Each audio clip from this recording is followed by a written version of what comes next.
હું જાણું છું કે પ્રભુ મહાન છે અને આપણા પ્રભુ સર્વદેવોથી ઉપર છે.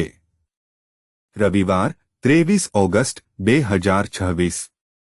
આ સવારના આપણા મનન માટે મેં ગણનાના પુસ્તકમાંથી અધ્યાય 20 કલમ 12 પસંદ કરી છે. પણ યહોવાએ મૂસાને અને હારૂનને કહ્યું, બધા ઇસ્રાયેલીઓ સમક્ષ તમે તમારું મારા પ્રત્યે સન્માન બતાવ્યું નહીં.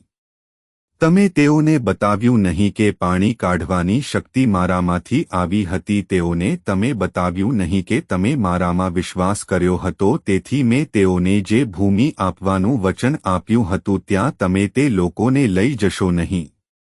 સુપ્રભાત મિત્રો. આપણે ફક્ત તેને અનુસરવાની અને તે જે કહે છે તે કરવાની જરૂર છે. ચાલો આ શ્લોક પર ધ્યાન આપીએ. આ સવારના ધ્યાનની થીમ છે, તે કહે છે તેમ કરવું. ઈશ્વરે મૂસાને ઇસ્રાયેલના લોકોને ઇજિપ્તના બંધન અને ગુલામીમાંથી વચનબદ્ધ ભૂમિ તરફ લઈ જવા માટે બોલાવ્યા હતા. મૂસા અચકાતા હતા, છતાં ભગવાને તેને પસંદ કર્યો અને ભગવાને લગભગ એક પ્રકારનું તેને નેતૃત્વ લેવા દબાણ કર્યું, કારણ કે તેણે વચન આપ્યું હતું કે તે બધી રીતે તેની સાથે રહેશે. અને આ રીતે ભગવાન મૂસા સાથે દરેક પગલા પર, દરેક રીતે, સમગ્ર પ્રવાસ દરમિયાન હતા. પરંતુ પછી, જ્યારે અરણ્યમાં ઇઝરાયેલના લોકો માટે પાણી ન હતું, ત્યારે ભગવાને મૂસા અને હારૂનને તેની આગળથી સ્ટાફ લેવા અને જવા અને ખડકને ઉપજ આપવા માટે કહેવા કહ્યું. તે ખૂબ જ વિશિષ્ટ રીતે કહે છે. ભગવાને તેમને કહ્યું કે ખડક તેમની આંખો સમક્ષ તેનું પાણી મેળવવા માટે કહો, જેથી તમે તેમના માટે ખડકમાંથી પાણી બહાર લાવો અને મંડળ અને તેમના ઢોરને પીણું આપો.